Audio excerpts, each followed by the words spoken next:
वर्तमान परिदृश्य में जो लोकतांत्रिक सरकारें होती हैं, उसमें या तो संसदीय व्यवस्था होती है या फिर अध्यक्षीय व्यवस्था होती है। और संसदीय व्यवस्था और अध्यक्षीय व्यवस्था के बीच अंतर का आधार बिंदु क्या होता है? तो उनके बीच आधार बिंदु होता है कार्यपालिका और विधायिका के मध्य संबंध कैसा है। यदि संबंध कार्यपालिका विधायिका के प्रति उत्तरदायी है तो ऐसी गवर्नमेंट सिस्टम को हम संसदीय व्यवस्था वाली सरकार कहेंगे। और जहां पर कार्यपालिका विधायिका के प्रति उत्तरदायी नहीं है, वहां की सरकार को हम बोलेंगे अध्यक्षीय सरकार। समझते हैं इस बात को। आज हमें पढ़ना है अपना संसदीय व्यवस्था। संसदीय व्यवस्था, पार्लियामेंट्री सिस्टम। लेकिन उसके पहले एक और महत्वपूर्ण बात हम समझेंगे, वह यह है कि जो लोकतांत्रिक सरकारें होती हैं, लोकतांत्रिक सरकारें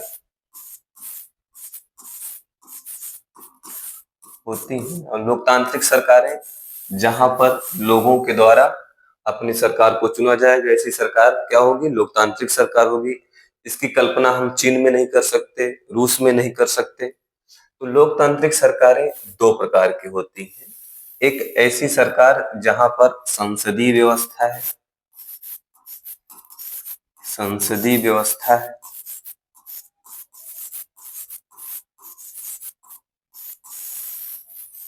और दूसरी लोकतांत्रिक सरकारें किस फॉर्मेट में होती हैं? अध्यक्षीय व्यवस्था या प्रेसिडेंशियल सिस्टम। इन दोनों व्यवस्थाओं के बीच अंतर क्या होता है? तो इन दोनों के बीच अंतर का आधार बिंदु होता है कार्यपालिका और विधायिका के बीच संबंध। विधायिका के बीच संबंध। अब समझिए, जहां पर कार्यपालिका विधायिका के प्रति उत्तरदायी होगी, मीन्स कोई भी काम होगा और उस काम के लिए जवाबदेही होगी कार्यपालिका की विधायिका के प्रति कि कार्यपालिका ने क्या काम किया, उसका जवाब, उसका प्रश्न विधायिका कर सकती है या उस पर कंट्रोल कर सकती है। तो ऐसी गवर्नमेंट क्या होगी? संसदीय व्यवस्था वाली गवर्नमेंट होगी। और जहां पर कार्यपालिका विधायिका के प्रति उत्तरदायी नहीं होगी, उत्तरदायी या जवाबदेह नहीं होगी, वहां पर कौन सी व्यवस्था होगी? अध्यक्षीय व्यवस्था होगी। मीन्स यहां पर मंत्री, प्रधानमंत्री कोई कार्य कर रहे हैं तो इनसे दिन प्रतिदिन प्रश्न पूछा जाएगा। कोई कार्य करेंगे तो उसके लिए सदन की आवश्यकता होगी, लोकसभा की आवश्यकता होगी, राज्यसभा की आवश्यकता होगी। लेकिन अध्यक्षीय शासन व्यवस्था में, जो अमेरिका में पाई जाती है, अमेरिका का राष्ट्रपति कोई भी नीति बना सकता है, वह विधायिका के प्रति, मीन्स वहां की सीनेट और लेजिस्लेटिव जो प्रतिनिधि सभा है, उसके प्रति उत्तरदायी नहीं है। अब हम अपने भारत में संसदीय व्यवस्था को अपनाया गया है, तो अब हम समझते हैं कि संसदीय व्यवस्था के क्या क्या सिम्टम्स होते हैं या क्या इसकी विशेषताएं होती हैं। तो हम समझते हैं संसदीय व्यवस्था। संसदीय व्यवस्था या पार्लियामेंट्री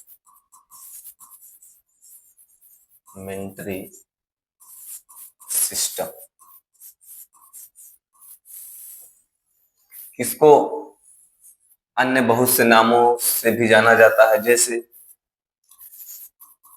कैबिनेट सरकार, या उत्तरदायी सरकार या सरकार का वेस्ट मिस्टर मॉडल, ऐसे कई नामों से संसदीय व्यवस्था को जाना जाता है। समझते हैं संसदीय व्यवस्था की मुख्य विशेषताओं को। तो इसकी जो पहली विशेषता है वह यह है कि विधायिका कार्यपालिका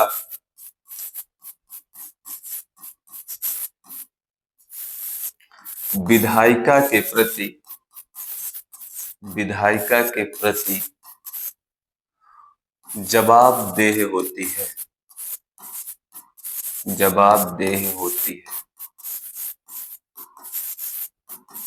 समझते हैं इस पॉइंट को। इसका मतलब ये हुआ कि हमारे देश के प्रधानमंत्री या कैबिनेट के कोई मंत्री कोई कार्य कर रहे हैं, मान लीजिए महंगाई बढ़ गई, तो इनसे सदन के जो लोकसभा या राज्यसभा के सांसद हैं, ये इनसे प्रश्न पूछते हैं, बताइए मोदी जी महंगाई क्यों बढ़ रही है, बताइए अमेरिका ने भारत के ऊपर टैरिफ क्यों लगाया, आपने हर घर नल योजना चलाई, अभी तक लोगों के हर घर में पानी क्यों नहीं पहुंच पाया, बिजली की सप्लाई क्यों सही से या एक्यूरेट नहीं हो पा रही है, बेरोजगारी क्यों है।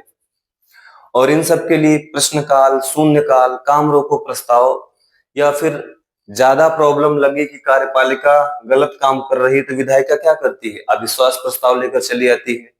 तो जो संसदीय व्यवस्था होती है, इसमें जो मंत्रिमंडल होता है, यह सदन के प्रति मीन्स विधायिका के प्रति, विधायिका का मतलब संसद, लोकसभा के प्रति क्या है, उत्तरदायी है। लोकसभा के सदस्य प्रश्न पूछते हैं कि आपने इस मसले पर क्या किया, आपकी विदेश नीति में आप क्या कर रहे हैं, आपका वित्त मंत्रालय कैसे काम कर रहा है, आपकी टैक्सेशन पॉलिसी क्या है, लोगों को रोजगार देने की पॉलिसी आपकी क्या है, लोग बेरोजगार क्यों हैं। तो संसदीय व्यवस्था ऐसी व्यवस्था होती है जिसका पहला इंपॉर्टेंट फीचर ये मान सकते हैं कि जो कार्यपालिका एग्जीक्यूटिव है वह विधायिका मीन्स लेजिस्लेचर के प्रति जवाबदेह है। पूछ लेती है, क्या हुआ तेरा वादा, वादा किए थे ना सबको रोजगार देंगे, क्यों नहीं दे पा रहे हैं। तो ये पहली विशेषता हो गई। इसकी दूसरी विशेषता समझते हैं, वह यह हो सकती है कि इसमें दोहरी कार्यपालिका होती है, दोहरी कार्यपालिका होती है,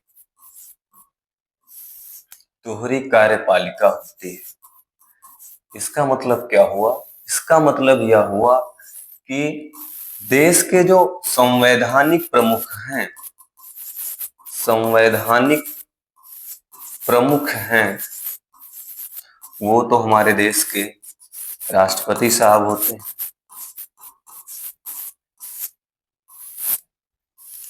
और जो वास्तविक प्रमुख होते हैं, वास्तविक प्रमुख जो होते हैं वो होते हैं हमारे देश के पीएम। इसी को डिफैक्टो भी बोला जाता है, और इसे जो संवैधानिक प्रमुख होते हैं इसे डिज्यूरे भी कहा जाता है। मतलब समझते हैं कि कोई भी काम होगा वह राष्ट्रपति के नाम से ही होगा, करते हो तुम कन्हैया मेरा नाम हो रहा है, लेकिन वह काम कौन करता है, वह काम प्रधानमंत्री सहित कैबिनेट करता है, मंत्रिपरिषद करता है, लेकिन वह किसके नाम से होता है, राष्ट्रपति के नाम से होता है। कोई भी कानून बनेगा, विधि बनेगी, लोकसभा से पारित होगी, राज्यसभा से पारित होगी, और उसके बाद उस पर अंतिम हस्ताक्षर किसका होगा, राष्ट्रपति साहब का। कोई भी अधिकारी की नियुक्ति करनी है तो वो नियुक्ति कौन करेगा, राष्ट्रपति साहब करेंगे, लेकिन वास्तव में कौन करा रहा है, डिफैक्टो कौन है, पीएम है। तो जो संसदीय व्यवस्था होती है इसमें दोहरी कार्यपालिका होती है, और जिसमें जो संवैधानिक प्रमुख के रूप में होते हैं वो हमारे देश के राष्ट्रपति साहब होते हैं, और इसे डिज्यूरे पावर भी कहा जाता है संवैधानिक प्रमुख या राष्ट्रपति को, और जो डिफेक्टो पावर होती है वह हमारे देश के प्रधानमंत्री के पास होती है। अब नेक्स्ट इसके फीचर्स को समझते हैं। नेक्स्ट फीचर इसका यह है कि इसमें मीन्स संसदीय व्यवस्था में दोहरी सदस्यता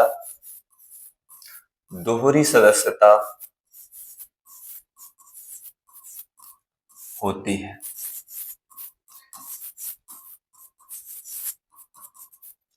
इसका मतलब समझते हैं। इसका मतलब यह हुआ कि सदन का व्यक्ति सदस्य भी होगा और मंत्री भी होगा। जो सदन का सदस्य है वही मंत्री हो सकता है, सिवाय अपवाद के कि बिना सदस्य रहे आप 6 महीने तक आप मंत्री का पद, प्रधानमंत्री का पद या मुख्यमंत्री का पद ग्रहण कर सकते हैं। तो इसमें क्या होता है, दोहरी सदस्यता होती है। संसद ही क्या बनेगा, मंत्री बनेगा। तो क्या हुआ कि एक संसद के पास 2 पद हो सकते हैं, 2 पद हो सकते हैं। मतलब यह है कि पूरी लोकसभा के 15% सदस्य ऐसे होते हैं जिनके पास दोहरी सदस्यता होती है, दोहरी सदस्यता होती है। और अधिकतम 15%, इससे कम भी हो सकता है। तो ये कह सकते हैं कि संसदीय व्यवस्था में अधिकतम 15% सदस्यों के पास क्या होती है, दोहरी सदस्यता होती है। क्योंकि आपको मंत्री बनना है तो आपके पास चाहे लोकसभा की सदस्यता हो चाहे राज्यसभा की सदस्यता हो, या फिर ये हो सकता है कि 6 महीने तक आपके पास किसी की भी सदस्यता ना हो और 6 महीने के अंदर आप किसी भी सदन की सदस्यता ग्रहण कर लीजिए, अन्यथा आपको मंत्री परिषद से इस्तीफा देना पड़ेगा, नहीं देंगे तब भी हटा दिए जाएंगे। तो इसका एक फीचर्स ये भी आप समझे कि इसमें दोहरी सदस्यता का प्रोविजन पाया जाता है। अब इसकी चौथी विशेषता समझते हैं कि इस व्यवस्था में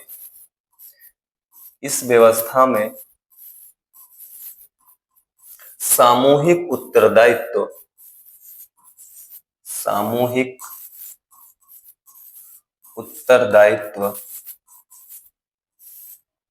होती है या होता है।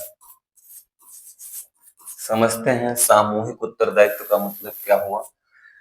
सामूहिक उत्तरदायित्व का मतलब ये हुआ कि मान लीजिए वित्त मंत्रालय के मंत्री ने कोई निर्णय लिया, तो यह निर्णय केवल वित्त मंत्री का नहीं बल्कि जितनी भी मंत्री परिषद की सदस्य हैं सबका यह निर्णय माना जाएगा।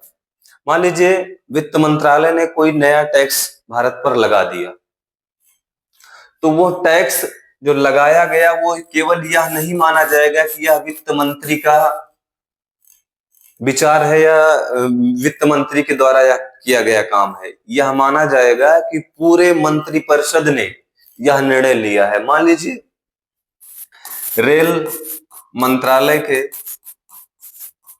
मंत्री ने रेल किराया बढ़ा दिया, तो यह केवल अश्विनी वैष्णव का निर्णय नहीं माना जाएगा। रेल मंत्री वर्तमान में अश्विनी वैष्णव जी हैं। यह माना जाएगा कि जितने भी हमारे केंद्रीय मंत्रिमंडल के सदस्य हैं इन सब का निर्णय है कि रेल का किराया बढ़ा दिया जाए। इसी तरीके से मान लीजिए हमारे देश के जो परिवहन मंत्री नितिन गडकरी साहब, अगर नितिन गडकरी साहब टोल टैक्स बढ़ा देते हैं तो यह माना जाएगा कि पूरा जो मंत्रिमंडल है उसका यह निर्णय है कि टोल टैक्स बढ़ा दिया जाएगा। इसी सिद्धांत को यह भी कहा जाता है साथ डूबेंगे साथ तैरेंगे। इसका मतलब ये नहीं कि संसद भवन में कोई स्विमिंग पूल है उसमें नहाएंगे। इसका मतलब ये हुआ कि अगर एक भी मंत्री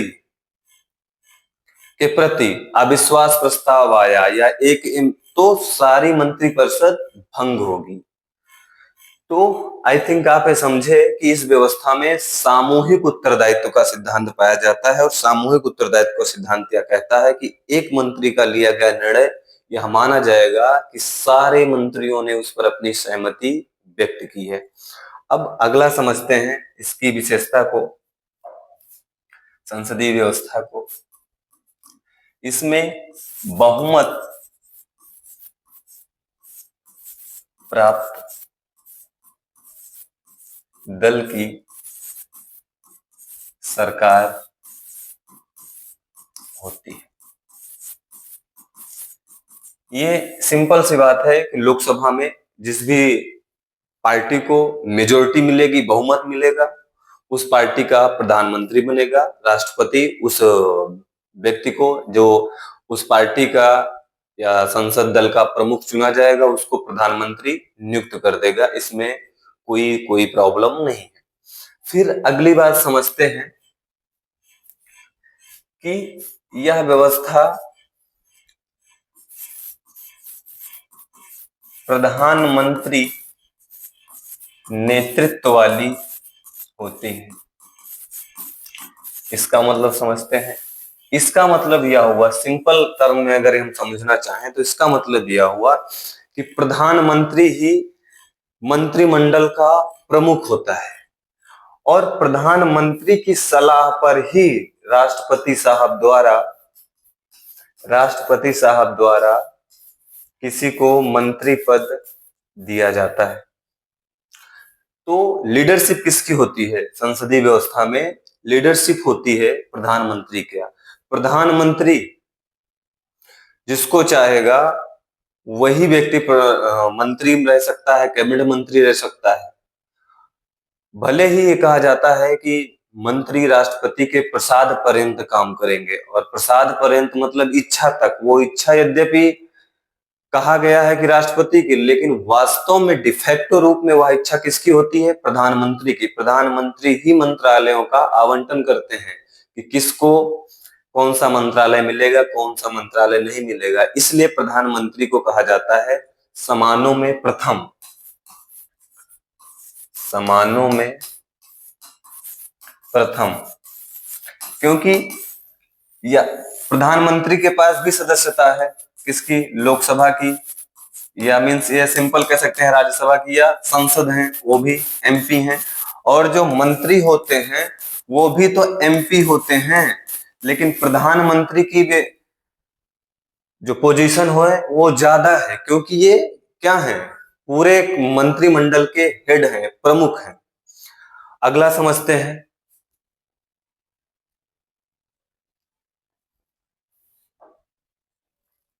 इस व्यवस्था का फीचर गोपनीयता का सिद्धांत पाया जाता है। क्या? गोपनीयता का सिद्धांत।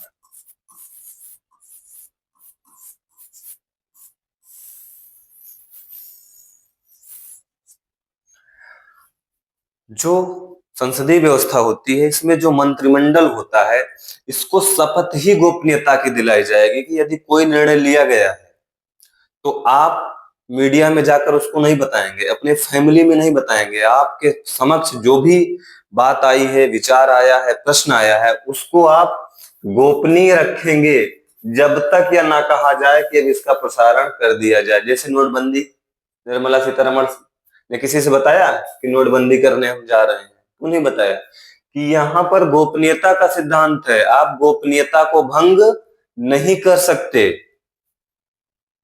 अगर आपने गोपनीयता को भंग कर दिया तो फिर आपने क्या किया? आपने संसदीय व्यवस्था के जो फीचर्स हैं उसकी अवहेलना की, और एक तरीके से संवैधानिक व्यवस्था की अवहेलना की, और आप मंत्री बनने के लायक नहीं। तो ये कुछ विशेषताएं थी, महत्वपूर्ण विशेषताएं थी जो संसदीय व्यवस्था से संबंध रखती हैं। अब प्रश्न है कि आखिर भारत ने संसदीय व्यवस्था को क्यों अपनाया, क्यों अडॉप्ट किया? भारत ने क्यों अपनाया? क्यों अपनाया? भाई, अपने पास विकल्प तो उपलब्ध था अध्यक्षीय व्यवस्था का भी, हमने संसदीय व्यवस्था को ही क्यों अपनाया? तो इसका पहला कारण हम ये कह सकते हैं कि व्यवस्था से निकटता थी, या ब्रिटिश काल का अनुभव हमारे पास था। क्या? ब्रिटिश काल का अनुभव या व्यवस्था से व्यवस्था से निकटता थी। समझते हैं इस बात को, क्योंकि जाने अनजाने में जो अंग्रेजी हुकूमत थी, इसने भारत में संसदीय व्यवस्था के कुछ बीजारोपण किए।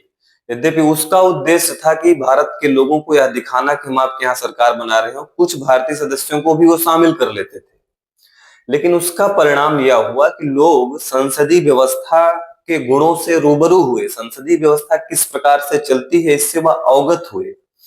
तो एक कारण ये हो गया कि हमारी जो निकटता थी, हमारे देश के लोग चुनाव होते हुए देखते थे, सदन चल रहा है, लोग सदन का गठन हो रहा है, उसको देखते थे, तो लोगों को इस व्यवस्था से निकटता थी, इसलिए अडॉप्ट कर लिया गया। दूसरी इसका की फीचर्स था कि इसमें विधायिका प्लस कार्यपालिका कार्यपालिका के बीच संघर्ष